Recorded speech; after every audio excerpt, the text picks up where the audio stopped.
mwemera ko bukera nari timide wa wundi mwarimu akanga mu ishuri nkabira icyuya ishati gato, mushobora kubyemera?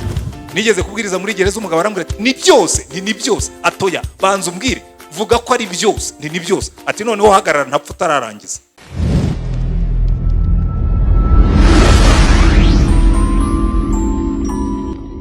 Obedi yabajije ngo ese birashoboka kubaho umuntu akiha umutuzo, akabaho adahura n'ibibazo ngo bimuhangayike, abantu bamutera umujinya bagire bati ashwi? Ntibishoboka. Iyi si uramutse ubayeho utagira umujinya waba warabaye ibuye, kuko hariho n'umujinya ugomba kugira kubera ko isi imeze nabi, kandi ugomba kugira umujinya kugira ngo ugire icyo bikoraho. Buri iyi mpamvu nimusoma aho Pawulo yandikiraga Abakolosayi, aravuga ngo izi ngeso muzice, gusambana, gukora ibiteye isoni n'ibindi nk'ibyo. Ariko yagera ku mujinya n'ibindi akavuga ngo ibi byo mubyiyambure. Kubera iki? Urabyiyambura ejo bikagaruka, ubicisha mu muryango bikagarukira mu idirishya, kubera ko biri muri kamere Imana yaturemanye kugira ngo tujye dushobora kwanga ibibi ndetse dushobore kugira icyo tubikoraho. Ntabwo rero umujinya ushobora kuvuga ngo nzabaho ngo narabirenze, ngo mere nk'umuntu uri aho ngaho utagira sensibility. Ntibibaho, kereka warabaye ibuye cyangwa warapfuye. Ntabwo bibaho. Ahubwo niyo mpamvu Bibiliya ntabwo ivuga ngo ntimukagire umujinya, avuga ngo nimugira umujinya izuba ntirikarenge ukirakaye, kuko yari ibizi yuko nayo ijya igira umujinya. Dore muri kamere y'Imana nayo hari ubwo igira umujinya ndetse mwinshi cyane, ikubwira ngo umujinya wo rwose uba ubyiteguye uzawugira, gusa ntuzemere ko kugumamo. Hanyuma ngira ngo ni Pamfile wabajije ngo kuki iki gitabo kigaruka ku muntu ngo ntikigire icyo kivuga kuri sosiyete. Ubundi sosiyete ntigira ubuzima. Iki ni igitabo cyitwa Ubuzima bufite intego. Sosiyete ni twese. Ahubwo kugira ngo sosiyete imere neza nuko buri muntu wese reka nkwereke ikigufasha kubyumva. Ujya ubona abantu iyo bajya mu isoko bagenda ari uruvunganzoka, ariko iyo abasirikare bagenda kuri defile bagenda ntawe ukandagira undi. Kubera iki? Bafashe umurongo, buri muntu agenda mu murongo, sibyo? Buriya rero twese iyo buri muntu atangiye kugenda muri gahunda y'Imana, akagenda mu murongo Imana yamugeneye, agasohoza intego z'ubuzima bwe, ntabwo twajya tugongana. Kuko ntabwo nzagira ishyari ryuriya kuko afite intego ze, nanjye mfite izanjye. Ntabwo nzagerageza no kumuca hasi kuko afite iby'Imana yamushinze, nanjye mfite iby'Imana yanshinze. Ariko iyo utangiye kuva mu muhamagaro wawe, bitangira kuba ikibazo. Hari igihe njya mbibwira abakristo bamwe bakaza bakambwira ngo pastor ngo kuki ngo mwihariye ngo agatuti. Ahubwo ni cyambere sinanakihariye n'abandi bakajyaho, ariko n'ubu nishatse kukiharira niwo muhamagaro wanjye. Sibyo? We guma mu muhamagaro wawe, nanjye ngume mu wanjye.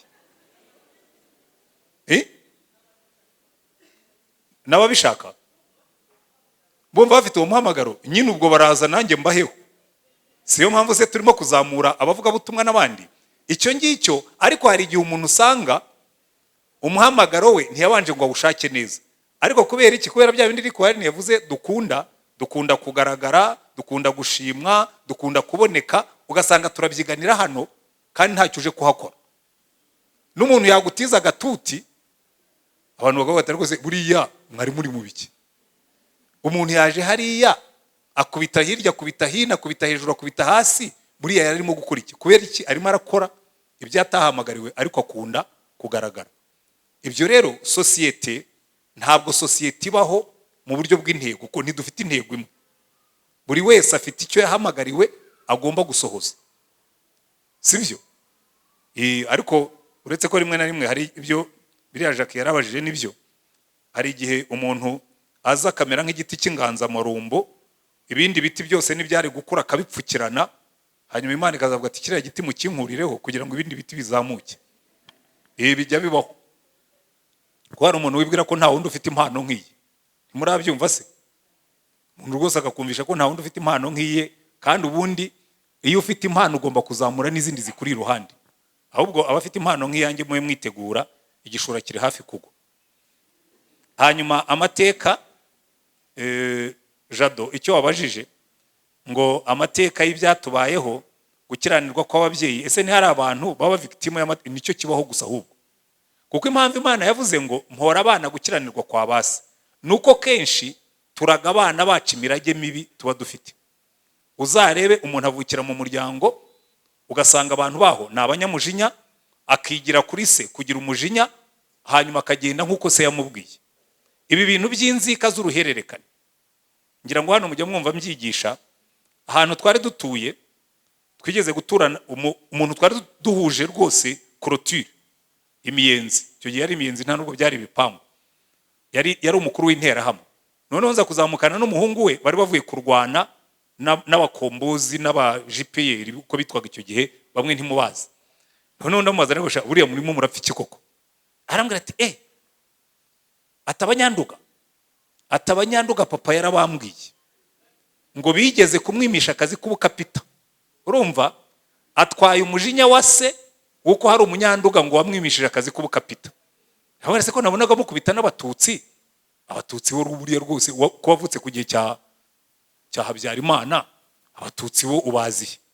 Arambwira ati atabatutsi bo aturetse ko uri inshuti ya papa, atari kubundi abatutsi ati n'abantu babi. Ati papa yarambwiye ngo sogokuru ngo bigeze kumukubita inkoni mu jisho. Urumva, atwaye imijinya ibiri y'uruhererekane. Sekuru ngo bamukubise inkoni, ntazi niba baramukubise barwana, ntazi baramukubise mu iyo context, ariko ngo umututsi yigeze gukubita sekuru. So yanga abatutsi kuko bakubise sekuru, yanga abanyanduga kuko bimye se akazi k'ubukapita. Atwaye inzangano zidafite impamvu z'umurage w'umubyeyi. Urumva rero, hari abantu benshi baba victim yo kuragwa inzangano.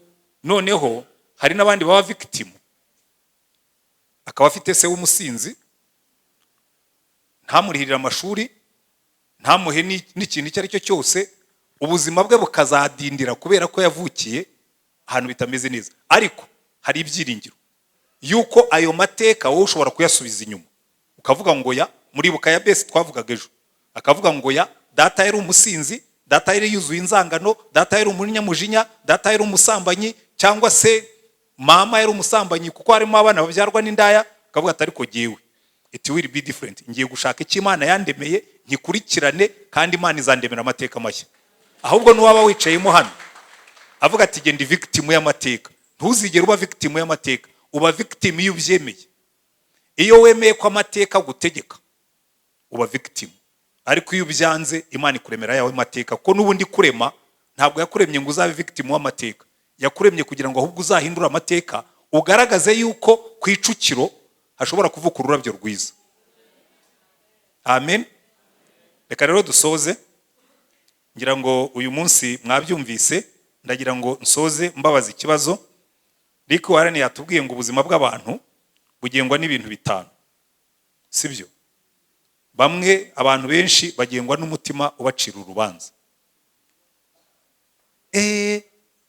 Byaba musore nari mwibagiwe. Keve yabajije ngo iyo umuntu afite umutima umucira urubanza biba bivuga ko Imana itamubabariye? Oya, ahubwo ikibazo kibaho, abantu benshi Imana irabababarira bo bakananirwa kwibabarira. Kuko uyu mutima ugucira urubanza si uw'Imana, uyu mutima ugucira urubanza ni uwawe. Ibi nabyo mbifiteho ingero nyinshi, nuko nyine twihuta igihe cyashize. Nigeze gukorera counseling umuntu w'umumaumawu, twari muri Kenya, twagiye mu giterane. Umusaza araza arambwira ati umva mukozi w'Imana, numvise wigisha ku musaraba, numva hari ahantu bikoze, numva hari ahantu bikorogoshoye, mbana umutima uncira urubanza uhora umbwira ko ntazajya mu ijuru. Ati kera nkiri umusore, ngira ngo iyo nkuru mwigeze kumva nyivuga hano. Ati kera nkiri umusore, twagiye badutumye gusenya ikintu cy'igifamu cy'umuzungu. Abamaumawu barwaniraga kwibohoza kwa Kenya. Noneho baragenda bagezeyo, kuko bagombaga kujyayo bagasenya iyo famu, byanashoboka n'umuzungu bakamwica. Umukobwa wakoreraga uwo muzungu arababona arimo gutoragura inkwi. Baramubwira ati ubwo uriya mukobwa yatubonye aratuvuga, igisubizo ni ukubanza tukamwica kugira ngo ataza kutuvamo. Baramumuha, aramujyana, bamuziritse. Umukobwa aramubwira ati mbabarira winyica, wenda mu ntware, niba mutinya ko ndi bubavuge, wenda mu ntware mu nzira icyo ahantu muhanyicaze, mujye muhangaburirira, ne kugira umuntu mbona ariko we kunyica. Ariko kuko bari bamuhaye order, kandi mu mategeko y'ayo mawumawu iyo baguhaga order wagombaga kuyumvira cyangwa akaba ari wowe upfa. Umukobwa aramutwara aramwica. Akambwira ati ijwi ry'uwo mukobwa ryanze kumvamo, narihannye nasabye imbabazi, ariko iryo jwi ryanze kumvamo. Ndamubwira nti reka nkubwire, exactly yambaje icyo kibazo, ni ukuvuga ko Imana itambabariye? Ndamubwira ntoya, Imana yarakubabariye, ariko wowe wananiwe kwibabarira.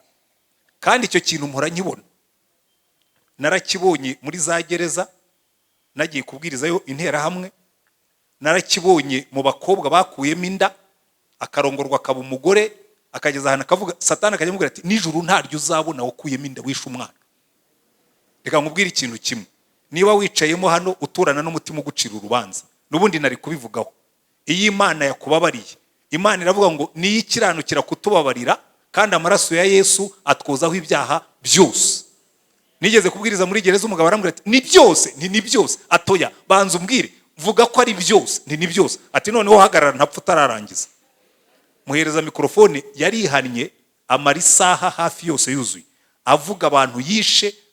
Aratubwira ati najyaga ndyama nkabona amasura y'abantu, nkabona amasura y'abana, nkabona amasura y'abagabo, nkabona amaraso ku ntoki, atari ko ndumva nduhutse, kuko amaraso ya Yesu atwezaho ibyaha byose.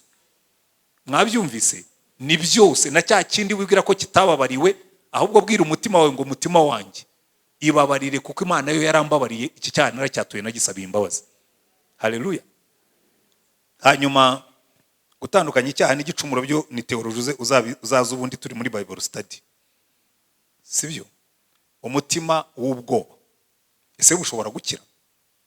For sure. Iyo ugendana n'Imana, ibyo utinya byose, muzimenyereze kugendana n'Imana. Ibyo utinya byose uzabikizwa no kugendana n'Imana. Niba utinya ejo hazaza, wizere ko Imana ifite future yawe mu biganza byayo. Niba utinya ibyo ugiye gukora, kereka niba ari ibyaha ariko ubundi nujya mu kazi, ujye wizera ko Imana izaguha impano zizagushoboza kubikora. Niba uri na timide, reka mbwira aba timide barimo hano, mwemera ko bukera nari timide? Timide wa wundi mwarimu akanga mu ishuri nkabiri cyuya ishati gato, mushobora kubyemera? Ariko ubu niyo wahagarika publique irimo abantu, niyo baba ari kategori zishye, ubwoba bwawe iyo wemeye ko bufite ukabwaturira Imana, ntiwemere ko bugutegeka, Imana irabugukiza. Ikibazo nuko abantu benshi bagira ubwoba bagashaka kubuhisha.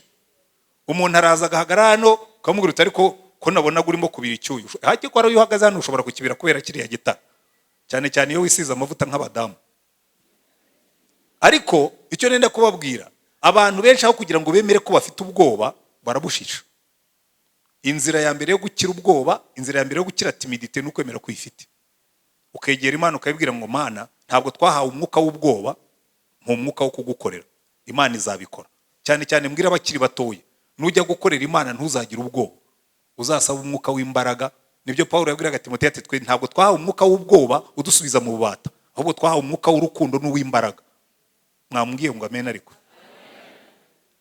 hanyuma wa mwana ushaka gushimwa, ukanezeza umubyeyi wa nta munoza, ukashaka kumunezeza bikanga, reka nkubwire, uziha intego zo kumufasha, uzakuremo izo kumunezeza.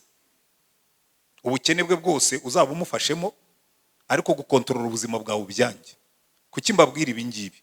Nzi ngo zasenyutse nyinshi muri uyu mujyi kubw'ababyeyi, abahungu cyane cyane bashaka kunezeza ba mama babo na bashiki babo, noneho mama akaza agatanga amabwiriza asenya urugo, umuhungu akayumvira ko arashaka kumunezeza.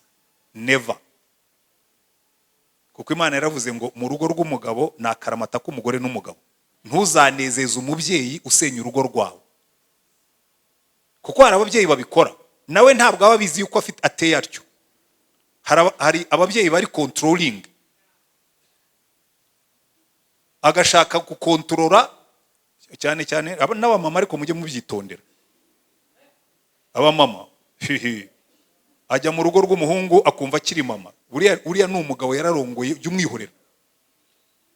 iyo umugabo yavuye ku bibero bya nyina ntabwo ugomba kongera kumukurura ngo umukikire umubyinirire. Nanashaka kuza ngo umubyinire ujye umubwira utoya waracutse genda ujye mu rugo rwawe uri umugabo. Naho ababyeyi bamwe rero bo aravuga mwana wanjye mwihorera azambona cyane akajya akamwumvisha. Ntukabyinirire umugabo wubatse urugo, jya umutera umwete aba umugabo. So reka rero turangize dusoze dusenge. Abadafite ibitabo ndagira ngo ndabasomera samari gusa y'ibintu mugomba kwirinda. Icya mbere, abantu benshi bagengwa n'umutima ubacira urubanza. Niba ufite uwo mutima egera Yesu uyu munsi, amaraso ya Yesu atwezaho ibyaha byose. Icya kabiri, abantu benshi bagengwa n'inzika n'umujinya. Umuti wabyo ni imbabazi no kuzura umwuka, kuko imbabazi zikuraho inzika ariko umujinya ukurwaho no kuzura umwuka. Imbuto z'umwuka ni urukundo, ni amahoro,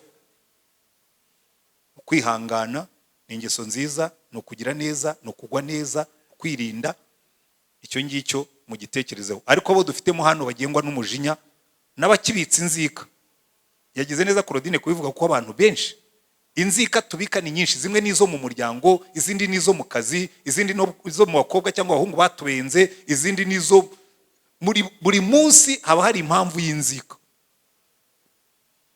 Uyu mugoroba ndizera ko benshi bari bwihane. Abandi bagengwa n'ubwoba, abahinda umushitsi, ababira icyuya, abo bafata ubwoba kamera nk'imbeba. Abantu muzi yuko mufite umwuka w'ubwoba, uyu ni umugoroba wo kubisengera ukareka gutegekwa n'ubwoba. Urukundo rw'ibintu, urugondo rwamaze ibintu n'abantu. Abandi bagengwa n'urukundo rw'ibintu, cyane cyane mu batoya ho muritonde, barandahiye ngo ubu ngubu biraca ibintu. Hanyuma no gushaka gushimwa n'abantu. Ibintu bitanu bigenga ubuzima bw'abantu ariko bijyana habi, sibyo? Hanyuma kumenya intego z'ubuzima bwawe byo reka mbyihorere, kuko inyungu tuzakuramo n'ubundi tuzagenda tuzigarukaho. Ariko ndashaka gusengera abantu. Uwumva muri biriya bintu bitanu twagiye tuganiraho akavuga ati nge numva ubuzima bwanjye bugengwa n'iki kintu aho kugengwa n'Imana, uzamura ikiganza aho uri dusenge Imana tugane ku musozo. Ubwira Imana ngo Mana, ikimanikishije ikiganza muri biriya bintu byose bavuze, umutima wanjye ugoswe n'iki ngiki, kandi uyu mugoroba ukire kuri, uyu mugoroba ukereka Imana, uyu mugoroba usaba Imana iguhindurira amateka. Dusenge. Turagushimye Mwami Mana yacu, uyu mugoroba ikibazo cyatubazaga ngo ubuzima bwawe bugengwa n'iki. Bamwe bagengwa n'ubwoba, abandi bagengwa n'umutima wacira urubanza, abandi bagengwa n'inzika, abandi bagengwa no gukunda ibintu, abandi bagengwa no gushaka gushimwa n'abandi. Turasenga uyu mugoroba ngo kuri umuntu wari we wese waba uri mu bubata bw'ibyo bintu bigenga ubuzima bw'abantu, uwazamuye ikiganza wese kuko afite ikintu kimubase, ubohora umutima we. Uwari ufite umutima umucira urubanza, uyu mugoroba uvuge imbabazi no kwibabarira ku mutima nk'uwo nguwo. Ariko ufite umutima umucira urubanza atarigeze yihana ibyaha bye, uyu mugoroba umwibutse yuko Imana ikiranukira kutubabarira. Urimo hanagengwa n'ubwoba, umwibutse yuko tutahawe umwuka w'ubwoba udusubiza mu bubata, ahubwo twahawe umwuka w'imbaraga. Urimo hano agengwa n'umutima wo gushaka ibintu, ibintu bikaba ari byo bimukoresha, akuzura n'abafite ibintu, akumva azabana n'abafite ibintu, aho avuga hose akumva ashaka ibintu. Umwibutse yuko ibintu atari byo bitunga ubuzima bwacu, kuko ngo ubuzima bw'umuntu, ubugingo bw'umuntu ntibugengwa n'ubwinshi bw'ibintu bye. Kandi urimo hano afite umutima w'ubwoba, afite umutima n'ibindi byose twabonye birimo kubata abantu, turasenga uyu munsi ngo habeho guhambuka. Turasenga uyu munsi ngo habeho kubohoka. Imbaraga zawe zikorere muri twe, icyubahiro cyawe kigaragare muri twe, ubwoko bwawe buhabwe umugisha kubwo kubohoka. Mu izina rya Umwami wacu Yesu Kristo, amen.